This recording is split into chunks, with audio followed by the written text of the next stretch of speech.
मकाम देवबंद है। मेरे भाइयों, देवबंद की अजमत को तराजू में न तोल, ये तो हर दौर में अनमोल रहा है। मेरे भाइयों, याद रखना, हुज़ूर पाक अलैहिस्सलातु वस्सलाम के बाद हज़रत खुलफाए राशिदीन ने हज़रत अबू बकर, हज़रत उमर, हज़रत उस्मान, हज़रत अली रज़ियल्लाहु ताला अन्हुम ने दीन को चमकाया है। वला युमक्किनन्न लहुम दीनहुम, दीन की तमकीन की है, दीन को मजबूत किया है। देवबंद वाले उन्हीं खुलफाए राशिदीन की औलाद हैं, उन्हीं खुलफाए राशिदीन के वारिस हैं। उस दौर में हज़रत सिद्दीक़ अकबर थे, तो हज़रत सिद्दीक़ अकबर की नस्ल से बानी दारुल उलूम देवबंद हज़रत मौलाना मोहम्मद कासिम नानोतवी आते हैं। हज़रत अबू बकर सिद्दीक़ की नस्ल से हज़रत मौलाना कारी मोहम्मद तैयब कासमी निसफ सदी तक दारुल उलूम देवबंद के मुहतमिम रहने वाली शख्सियत आती है। उस दौर में खलीफा दोम हज़रत उमर फारूक थे। हज़रत उमर फारूक की नस्ल से हकीम उल उम्मत हज़रत अशरफ अली थानवी आते हैं। उस दौर में दीन को चमकाने वाले हज़रत उस्मान गनी खलीफा सौम थे। हज़रत उस्मान की नस्ल से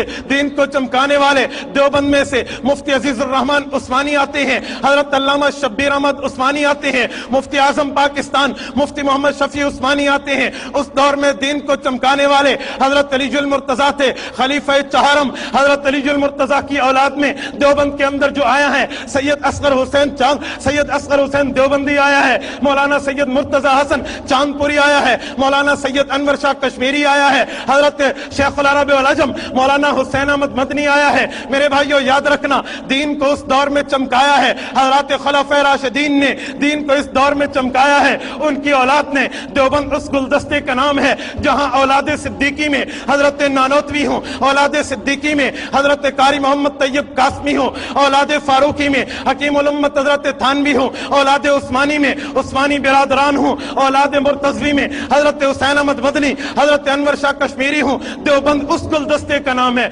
जिसमें हज़रत खुलफाए राशिदीन की औलाद मौजूद है।